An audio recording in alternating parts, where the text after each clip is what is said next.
Le thème de ce matin, c'est pas une série ou c'est pas la série Croissance, c'est vraiment un thème que j'ai eu à cœur de vous partager lorsque j'ai prié, et c'est un thème sous forme de question. Ma question, c'est: apprécies-tu vraiment ta vie chrétienne?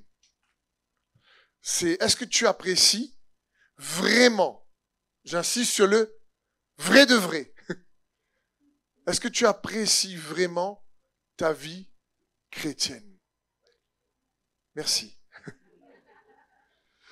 savez, c'est important de réaliser que la vie chrétienne est une vie en réalité réellement appréciable, malgré les défis, encore une fois, malgré les conflits. Il ne faut pas enlever la vie chrétienne de l'épreuve ou de l'adversité, mais ça fait partie de la vie chrétienne, ça fait partie de la vie sur terre. Par contre, encore une fois, je demandais au Seigneur de m'aider pour que ensemble nous puissions mieux voir et mieux expérimenter les avantages qu'un chrétien a de vivre une vie dans la foi en Jésus-Christ. Parce que ces avantages sont incomparables. Et ma question souvent, c'est pourquoi, en tant qu'enfant de Dieu, on n'arrive peut-être pas à démontrer aux gens qui nous entourent cet avantage incomparable de vivre pour Jésus, de vivre avec Jésus. Et il y aurait plusieurs réponses, mais il est important pour nous d'abord de nous rappeler que Dieu lui-même désire que tu apprécies de vivre. C'est important. Parce que la vie est un cadeau. Et il est important pour nous de comprendre que ce cadeau vient de Dieu. Ça ne veut pas dire, encore une fois, qu'il n'y a pas de défi. Quand je parle de la bonté de Dieu, quand je parle réellement de la vie que Dieu nous donne, qu'il désire que nous puissions être heureux, n'oubliez pas, ça ne veut pas dire pas de problème. Nous, on pense vie heureuse, vie sans problème. C'est une mauvaise équation. C'est vie heureuse malgré les problèmes. Et comprenons bien, c'est un mensonge de croire que Dieu ne veut pas que tu sois heureux dans ta vie chrétienne. Parce qu'il a commencé sa première prédication sur la montagne en disant: heureux les pauvres en esprit, car le royaume des cieux est à eux. Heureux ceux qui pleurent, parce qu'ils seront consolés. Heureux ceux qui ont faim et soif de justice, car ils seront rassasiés. Mais il a commencé par heureux, heureux, heureux. S'il commence par heureux, c'est parce qu'il veut que tu sois heureux. Il veut qu'on soit heureux. Et c'est le cœur de Dieu. Et il est vrai qu'au cours de l'histoire, la religion chrétienne, si je peux dire, a été dépeinte comme une religion qui, plus tu souffres, plus tu es saint. Plus tu goûtes, plus tu es humble. Plus tu es dans la misère, plus tu es humble. Et c'est important de comprendre que ma fille, cette semaine, me racontait ses cours d'histoire et elle expliquait comment d'autres religions dans l'histoire ont réussi à convertir beaucoup de chrétiens. Parce qu'ils leur disaient: mais si tu viens servir notre Dieu à nous, tu verras, tu seras riche. Et d'autres religions disaient non seulement aux hommes, tu seras riche, mais tu peux avoir plusieurs femmes. Donc les gars ont dû faire un calcul: riche plus plusieurs femmes. À côté de souffrir, fait pitié, pauvre la misère. Ah, hein? Je veux dire, et on réalise pas que la vie chrétienne, c'est pas juste une vie où on souffre. Et on a souvent dépeint Jésus avec Isaïe, avec le passage d'Isaïe 53, un homme habitué à la souffrance. Et donc on pense que la vie chrétienne, c'est vraiment: sers le Seigneur et tu vas goûter. Porte ta croix. Porte ta croix, mon enfant. Si tu goûtes, c'est ça. Tu as choisi d'être chrétien, porte ta croix. La vérité, même si tu n'es pas chrétien, tu portes une croix quand même. Hein. Je veux dire, c'est pas parce que tu n'es pas chrétien que tu souffriras pas. Hein. Parce que le péché épargne personne. Et la souffrance épargne personne.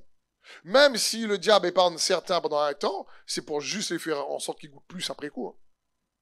Il faut bien comprendre ça. Et donc, il est bon pour nous de se rappeler que c'est pas juste Isaïe 53, un homme habitué à la souffrance, parce qu'il y a d'autres passages qui parlent de Jésus, par exemple, comme qui a reçu une huile de joie au-dessus de ses semblables. Une huile de joie, c'est une huile qui fait rire. C'est une huile qui a de la joie. C'est important de comprendre que on a assimilé malheureusement trop souvent la sainteté et fait pitié. Ou la souffrance, ah là tu vois là. Et on n'a pas assez associé la joie à la vie de Dieu. Et pourtant la Bible dit que le royaume de Dieu, ce n'est pas le manger ou le boire, mais la justice, la paix et la joie par le Saint-Esprit. Donc il y a quand même une dimension de joie incroyable. Et il est bon pour nous de nous rappeler ça, parce que c'est ce que Dieu désire. Aimer Dieu, c'est important. Mais apprendre aussi à aimer la vie, c'est aussi important. La vie que Dieu te donne.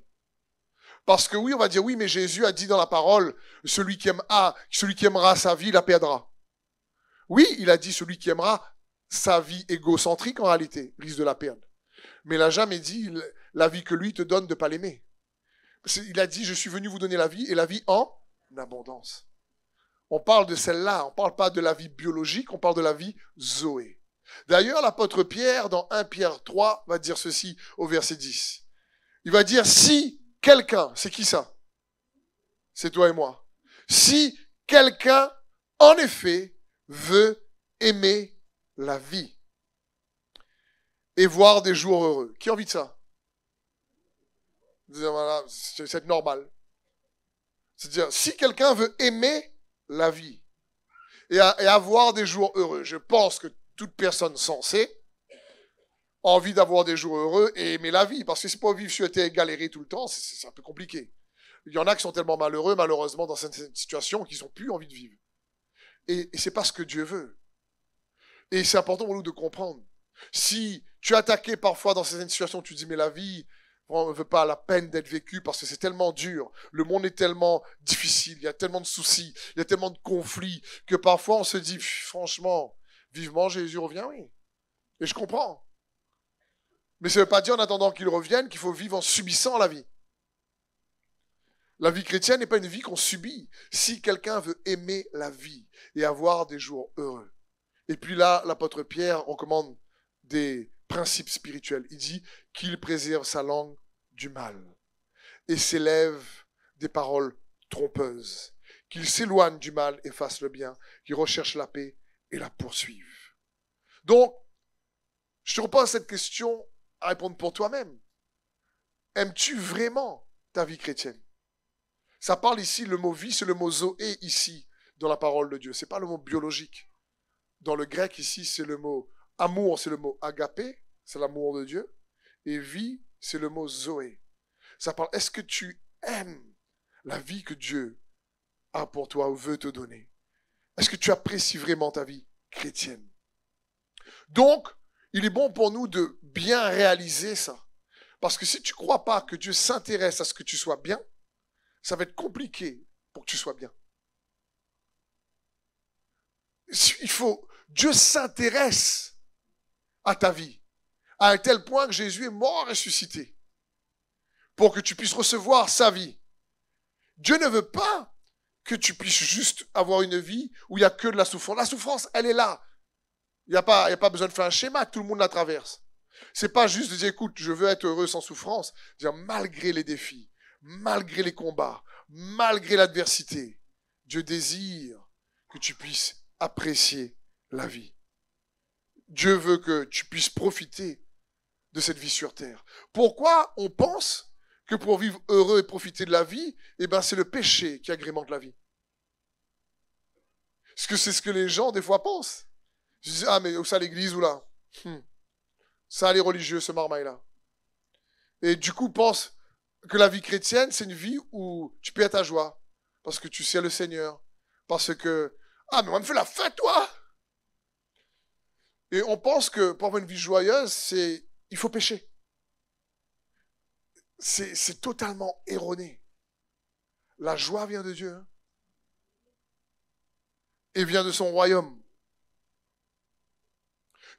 Les chrétiens, je l'ai déjà dit, mais il est bon de le répéter, les enfants de Dieu devraient être les hommes et les femmes les plus joyeux sur terre. Avec une vraie joie. devrait, parce que malgré l'adversité, l'apôtre Paul en prison dit, réjouissez-vous dans le Seigneur.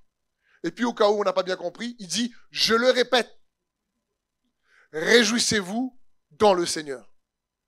Le gars est en prison. Je veux dire, il y a mieux comme endroit. Nous, on est à La Réunion. C'est bien mieux. Hein? Et cette recommandation de Paul est valable pour nous.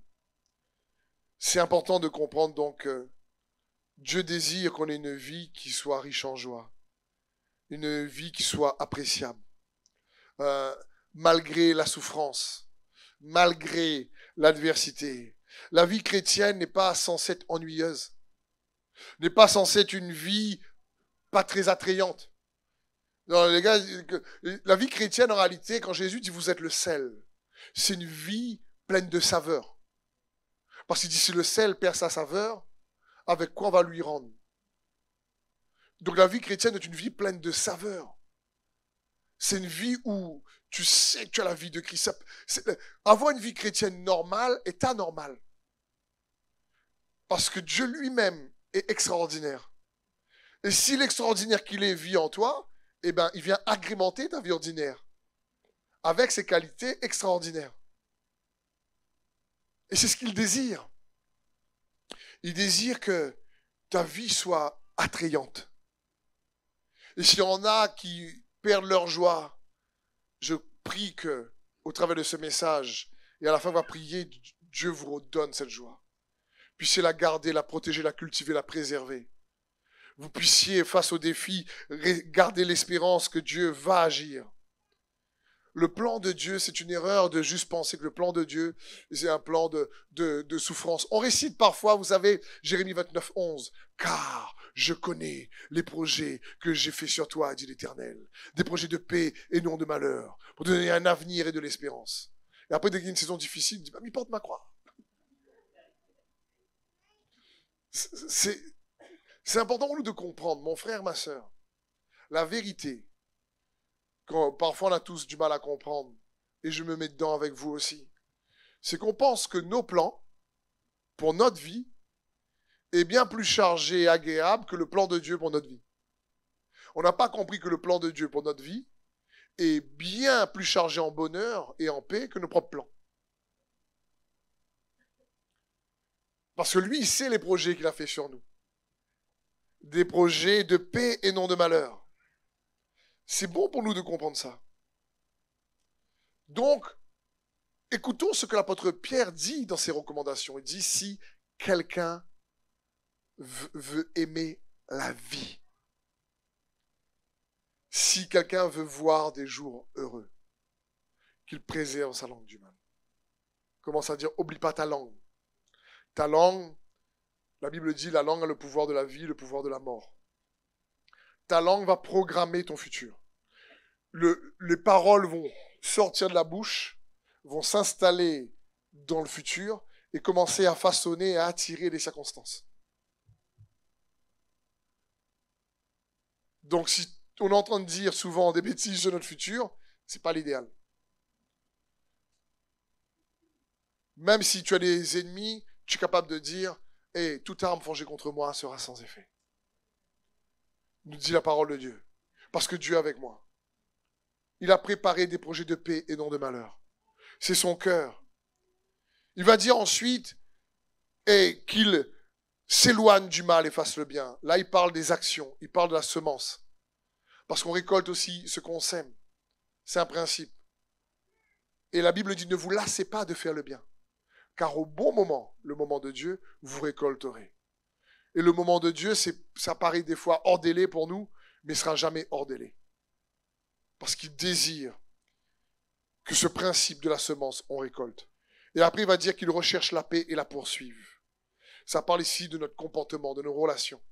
On désire construire la paix, rechercher la paix. Même malgré les conflits ou les désaccords, c'est de dire, écoute, le plus important, c'est de ramener la paix dans cette situation. J'aime dire, soyons d'accord d'être en désaccord. C'est tout. Dire, on peut pas, c'est bon de ne pas avoir le même avis, c'est tout. On est tous différents. Si déjà dans un couple, on respecte cette règle, soyons d'accord d'être en désaccord, il y aura plus de paix. Parce que j'ai jamais vu toujours un couple parfaitement d'accord. Parce que déjà, l'homme et la femme est différent en général. Mais il faut chercher la paix à ce moment-là. Il faut chercher la paix. Voilà quelques recommandations que Pierre donne. Mais il y en a d'autres dans la parole de Dieu. Pour que tu puisses apprécier ta vie. On voit la langue, on voit le comportement, on voit ce qu'on sème. Mais j'aimerais te dire aussi, ta perception de Dieu va influencer la qualité de ta vie chrétienne. Si on voit Dieu comme un Dieu dur, c'est compliqué. Par exemple, il y a une différence entre, par exemple, moi dans le cadre du ministère, mon service pour Dieu et mon service avec Dieu. Parce que quand on sert, je veux servir Dieu, on a tendance à penser que Dieu va tellement me surveiller et il va m'évaluer. Il va évaluer mon service. Et si j'ai mal fait, ça goûter là. Et on vit notre vie chrétienne un peu comme ça. Ouh là là, Dieu est tout le temps en train de surveiller moi. Parce qu'il voit tout. Et on pense que Dieu est toujours en permanence en train de nous évaluer.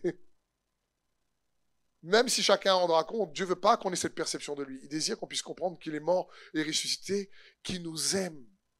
On peut avoir un service pour Dieu, mais pas avec Dieu.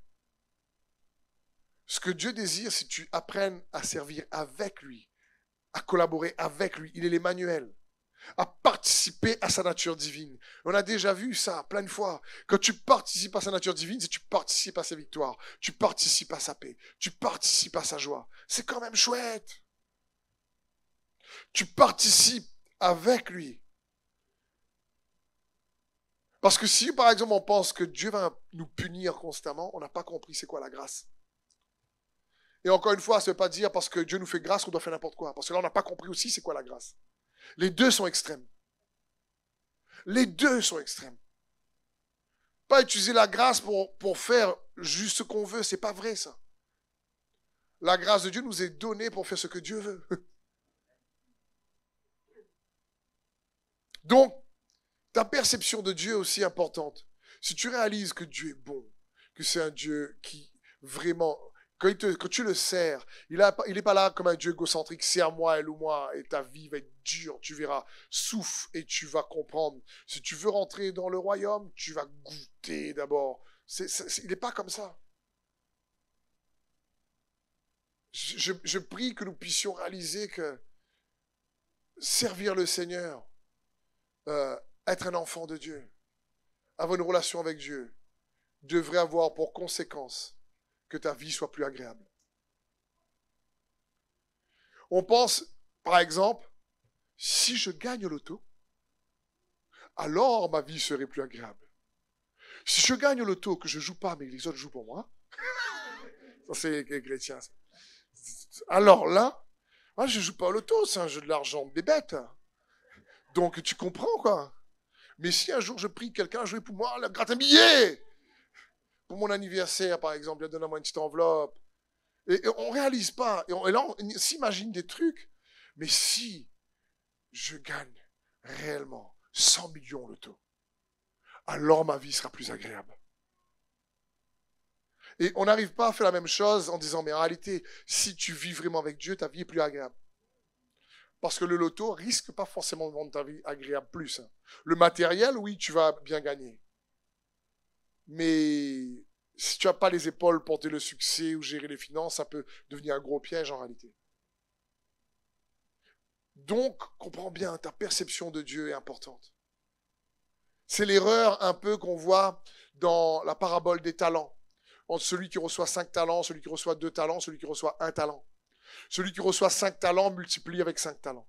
Celui qui reçoit 2 talents multiplie avec 2 talents. Celui qui reçoit 1 talent, pourquoi il n'a pas multiplié?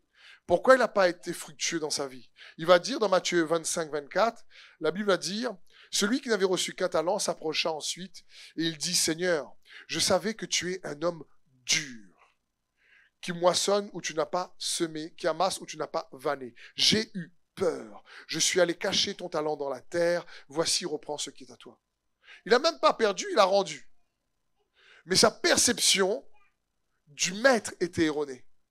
Et sa perception du maître a affecté son comportement dans son service. Et c'est pareil en tant qu'enfant de Dieu. C'est une parabole qui nous montre, en réalité ici, Jésus parle le maître comme Dieu le Père. Les deux autres n'ont pas dit que c'était un maître dur. Ils n'ont même pas cherché. Ils ont multiplié 5 talents avec 5 talents, 2 talents avec 2 talents. C'est celui qui avait un talent qui pensait que le maître était dur. Donc ta perception de Dieu est importante.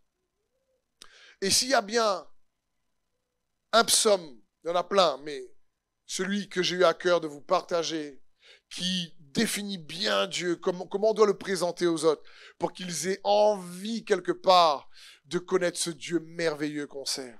C'est le psaume 103. Un psaume magnifique, où le roi David va commencer en disant au verset 2, « Bénis l'Éternel, mon âme, et n'oublie aucun de ses bienfaits. » Il va commencer, il va dire, « Mon âme, bénis l'Éternel, et n'oublie aucun de ses bienfaits. » Et il va lister ensuite les bienfaits. C'est ça qui est intéressant. Des fois, on s'arrête à là, mais les bienfaits qu'il donne dépeint une identité de Dieu extraordinaire, magnifique, que je t'encourage à graver sur ton cœur. Il va dire ensuite, c'est lui qui pardonne toutes tes fautes, qui guérit toutes tes maladies. C'est lui qui délivre ta vie de la tombe, qui te couronne de bonté et de compassion. C'est lui qui rassasie de bien ta vieillesse et qui te fait rajeunir comme l'aigle. C'est bon ça, hein? Elle dit 80 ans pareil Caleb. C'est ça. Du vieux, hein? Rajeunis-moi. L'Éternel fait justice. Il fait droit à tous les opprimés. Je veux dire, juste ces versets nous montrent ô combien il est un Dieu extraordinaire. C'est un Dieu magnifique. Et il commence en disant, il pardonne, c'est-à-dire il fait grâce. Et on a besoin de se rappeler que nous, comme ceux qui nous entourent, ont besoin de réaliser que Dieu, là, le Dieu qu'on sait, la perception de Dieu, là, c'est un Dieu qui pardonne. Et pas un Dieu qui punit. Ça, c'est après, si vraiment la personne reste rebelle constamment. Mais c'est pas son cœur de juger tout de suite. Son cœur, c'est de faire miséricorde tout de suite. Et le roi David dit, mais n'oublie aucun de ses bienfaits. C'est quoi ses bienfaits? C'est qu'il pardonne. Les gens autour de toi, dans ta famille, dans ton travail, ont besoin de réaliser que c'est un Dieu qui pardonne. C'est un Dieu aussi qui guérit. Et ce que j'aime dans ce verset, c'est qu'il guérit toutes les maladies. Et je vais résumer le témoignage d'Alice qui est avec nous là, à la technique, qui elle m'a renvoyé un magnifique témoignage, mais un peu long, donc je dis à Alice, je vais pas lire et je vais résumer. Et en 2022, elle est tombée malade au niveau de ses reins. Et pourquoi je disais à Alice que j'aimerais partager son témoignage? Parce que c'est le verset de délivrance qu'elle a reçu à la fin, le psaume 103. Et je disais, Alice, me permets-tu de partager ton témoignage? Parce que elle a eu donc des reins réellement abîmés. Elle a dû vivre avec une sonde quasiment pendant 1 an. Elle a fait 10 interventions au minimum à l'hôpital, alors qu'elle était en pleine santé. Elle a eu des moments de haut et de bas, de découragement. Et merci à tous les frères et sœurs qui ont prié pour elle. Et dans son témoignage, elle m'écrit en me disant « Ô combien, malgré tous ces défis, comment Dieu l'a relevée. » Comment Dieu l'a guérie, comment Dieu était avec elle dans son combat, comment Dieu a totalement résorbé sa santé parce que son rein était tellement mal en point que le médecin voulait lui enlever. Et le médecin voulait enlever son rein. Et aujourd'hui, son rein fonctionne totalement bien. Je crois qu'on peut acclamer le Seigneur pour ça.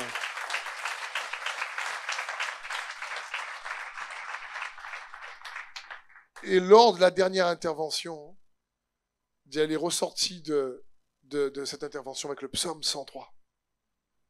L'Éternel pardonne. L'Éternel guérit toute maladie. Et elle est ressortie avec cette conviction que, hey, la guérison est là. Et le processus de guérison, c'est pas fait d'un coup d'un seul. Parfois, Dieu agit de suite. Parfois, Dieu nous emmène dans un cheminement. Et pour Alice, c'était une progression. C'était pas à pas. Pour une pleine guérison ensuite. Et elle me disait, mais surtout, la joie de Dieu était restaurée dans ma vie. Et elle termine son témoignage mais en écrivant ceci, Steve, la joie de Dieu à ce moment-là était restaurée. J'étais encore à l'hôpital, mais je savais là qu'il m'a guéri. Et je prie que Dieu restaure la joie de beaucoup dans ce lieu. Parce que quand je viens comme à l'église ce matin, je sais que beaucoup aussi sont comme ça. Je dis, Seigneur, c'est avec joie que je vais à ta maison. C'est pas par devoir, parce que je suis pasteur, il faut pas. Je prie toujours que Dieu me préserve de ne pas arriver comme ça. De dire, mais c'est avec joie. Disant déjà, Réunion est jolie. L'Ouest est joli. Mais je dis, Seigneur, merci aussi pour l'église destinée, elle est jolie. Et les frères et sœurs, dire, allons le célébrer ensemble. Parce que Dieu désire que tu apprécies ta vie chrétienne. La vie qu'il te donne. Si tu veux aimer la vie, oublie pas ta langue, ce que tu sèmes. Recherche la paix. Oublie pas, garde une perception toujours d'un Dieu qui pardonne. Un Dieu qui guérit. Un Dieu qui délivre comme personne ne peut faire. Personne ne peut te délivrer comme Jésus. Il faut bien comprendre. Le mot Jésus signifie celui qui sauve. C'est la spécialité du Seigneur. Il y a un merveilleux chant qu'on fait pour les temps de ministère souvent, qui dit Adonai, Jireh, etc. C'est de magnifiques noms de Dieu qui manifestent certaines qualités, comme Jéhovah Jireh, celui qui pourvoit. C'est magnifique. Jéhovah Rapha, celui qui guérit. Mais le nom que Dieu a donné à son Fils lorsqu'il est venu sur terre, c'est Jésus. C'est celui qui délivre, celui qui sauve. C'est le spécialiste. Il faut bien comprendre ça. Si je te dis Mbappé, tu penses à quoi? Football, je pense. Si je dis Mbappé, tu penses pas cuisine. Tu penses football. C'est parce que c'est ce qui le définit le plus. D'accord? Si je sais pas, moi, si je te dis Elon Musk, tu penses à quoi? Le gars plus riche du monde. Donc, quand tu vas penser à ces personnes, tu vas penser à une qualité qui la définit le plus, oui ou non? Mais quand tu penses à Jésus, là, comprends bien, la qualité qui définit le nom de Jésus, c'est qu'il délivre et qu'il sauve. Il n'y a personne qui sauve comme lui. Il n'y a personne qui délivre comme Jésus. Le nom qui est levé au-dessus de tout nom. Peu importe le pétrin dans lequel tu es, il sauve. Il faut bien réaliser ça. Comment ne pas apprécier un Dieu comme ça? Qui t'aime tellement qu'il a donné sa vie. Et le verset dit non seulement il délivre ta vie de la tombe, il dit là, il n'y a pas pire. Il n'y a pas pire que d'être mort. Parce que là, tu peux toi-même vraiment rien faire. Pas chercher comme une personne, tiens, comment elle est mort mon enfant? Mettez-moi sur un pied de bois. Parce que le soleil chauffe trop.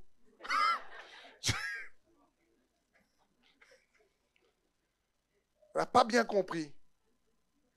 Parce que tu es mort, tu ne ressens pas la chaleur. Le soleil ne pointe plus là.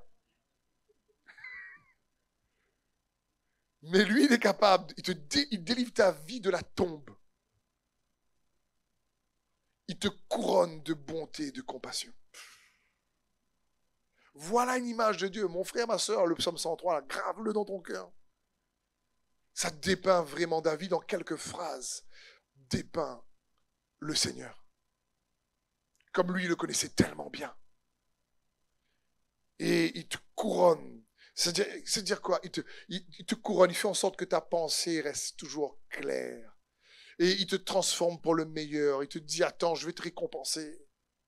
C'est pas un Dieu te dire, je vais te couronner. C'est-à-dire, je vais te récompenser, t'inquiète pas. Je vois.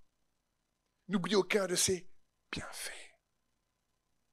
Et ensuite, il dit, il te rassasie de bien dans ta vieillesse. Mais en plus, déjà, il te dit, dans ta vieillesse, il te fait rajeunir. C'est bon, ça. Il n'y a pas une crème de pommade qui fait ça. Excusez-moi mes sœurs, mais mettre la crème que ça veut. C'est parce que quand tu es bien avec Dieu, quand tu commences à apprécier la vie que Dieu te donne. Regarde pas la vie de ton voisin, ta voisine. Il faut bien comprendre, n'envie pas la vie des autres. Parce que Dieu a prévu une vie pour toi, en lui, incroyable. Va la chercher. Pas besoin d'envier ton frère ou ta sœur. Dieu a pour tout le monde. Et il désire qu'on prend ça, comme je disais à des frères et des sœurs la semaine. Je dis, mais je comprends que bien sûr, faire du sport, il faut s'entretenir, il faut bien manger, tout ça. Il faut faire attention, c'est le bon sens et c'est de la sagesse. Mais je dis, mais avant tout ça, là, c'est pas. Je ne mets pas ma confiance dans le manger et le boire. Même s'il faut faire attention. Je mets ma confiance en lui. Parce que combien de gens ont fait attention, manger, boire et sont partis jeunes quand même. Combien de gens ont su veiller leur alimentation, pas tomber malade quand même. Combien de gens ont eu peur tellement de mal vieillir, ils ont fait tellement de choses, ils ont mal vieilli quand même. C'est compliqué. Et donc, je vous encourage à garder ce psaume. Et il termine, le psaume ne se termine pas, mais je termine sur le verset 6 de ce psaume qui dit « Et l'Éternel fait justice. » Ah là là. Frères et sœurs, Dieu est un Dieu juste. Très, très, très, très, très, très juste. Bien plus juste que nous. Nous, des fois, on se croit plus juste que Dieu. Moi, si j'étais Dieu, là, on aurait corrigé à lui.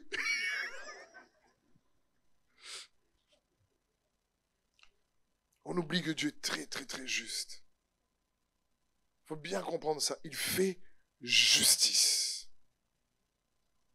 Et il veut faire justice à chacun d'entre nous.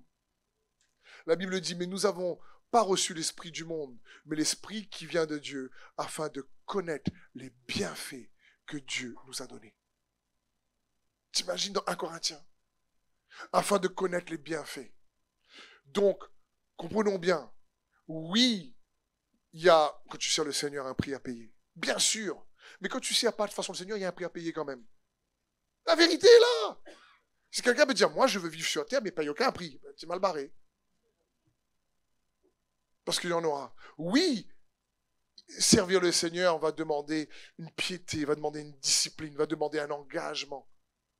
Mais tu vois, le Dieu qu'on sert là, c'est encore une fois pas un Dieu despote, un but lui-même en disant, viens à l'église, tout ce temps-là, ben non, tu n'auras que des clopinettes. Tu n'auras pas grand-chose, tu n'as pas récolté grand-chose. C'est un Dieu juste et bon. Et il est aussi un récompenseur. On a déjà vu ça ensemble. Il dit la foi, c'est croire que Dieu existe et qu'il récompense ceux qui le cherchent. Il aime récompenser. Il aime que ta foi crée une demande sur lui. Il prend plaisir. Parce que sans la foi, il est impossible de lui être agréable. Donc, dès quelqu'un a la foi qui crée une demande sur lui, tu lui es agréable et là, Dieu est content. Il faut bien comprendre ça. C'est un Dieu extraordinaire.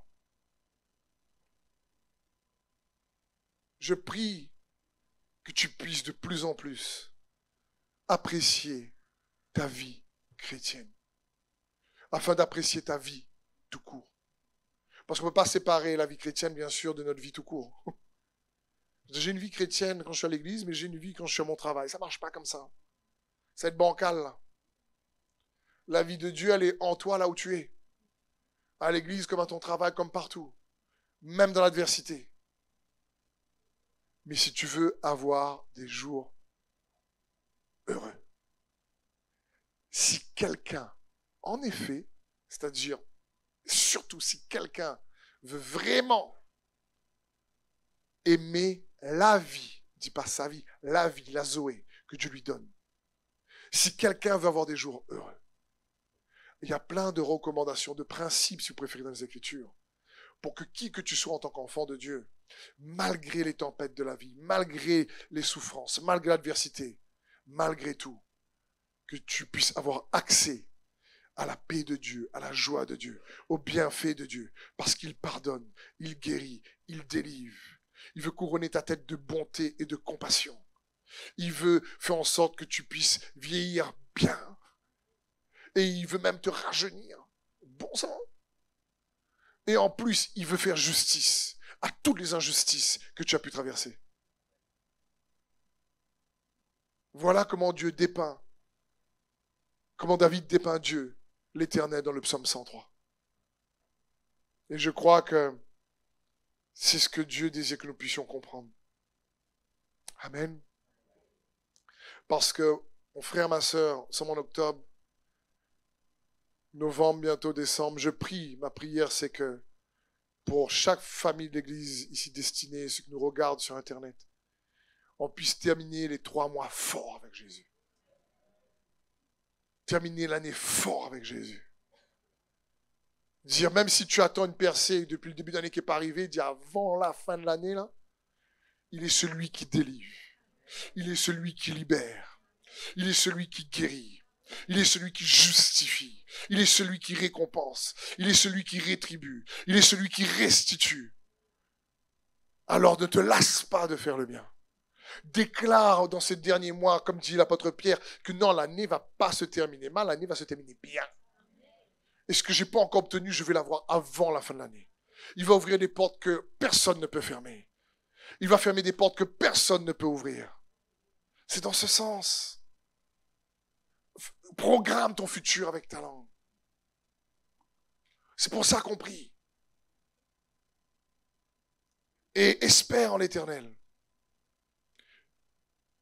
Amen. Je dis tout à l'heure, j'ai terminé, mais j'ai reterminé. L'heure, il passe, mais j'ai reterminé sur une histoire qui va vous encourager.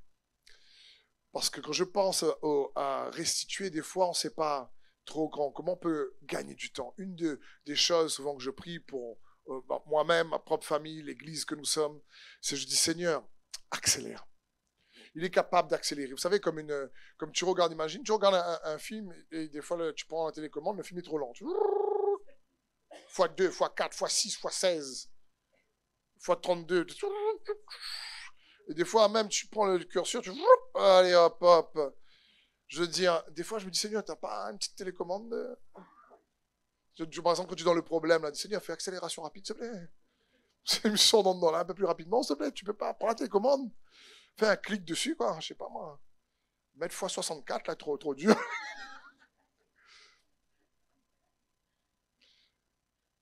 Parce que nos vies sont entre ses mains, et il peut le faire. Mais je vais vous montrer un exemple de télécommande dans la parole de Dieu, incroyable. J'avais jamais vu ça, j'ai découvert ça cette semaine. C'est Jacob à la fin de sa vie. Il va mourir. Il est en Égypte. Il a revu son fils qui pensait avoir perdu depuis des années, Joseph. Et lui qui pensait ne plus revoir Joseph, revoit non seulement Joseph et les enfants de Joseph. Et il dit, waouh, Dieu a fait mieux que ce que je pensais. Et avant de mourir, Jacob demande à Joseph quelque chose d'intriguant. En tout cas, ça m'a intrigué cette semaine. Il va dire, amène-moi tes deux premiers-nés, là, tes 2 fils, là, Ephraïm et Manassé. Il dit, emmène les 2 parce que je vais les adopter. Ah, si. Il dit, c'est plus des enfants. Ça va devenir mes enfants. T'imagines? Joseph dit, ah, t'as moins un. C'est un drôle de coutume. Je veux dire, on fait pas ça, nous, dans notre culture d'aujourd'hui. Et pourtant, c'est ce qui se passe. Et dans Genèse 48, au verset 5, on le voit. La Bible dit, et maintenant, j'adopte pour mien les 2 fils qui te sont nés en Égypte, avant mon arrivée ici, Ephraïm et Manassé, de ces choses-là. Non, c'est pas ça. C'est pas vrai, Non, Manassé.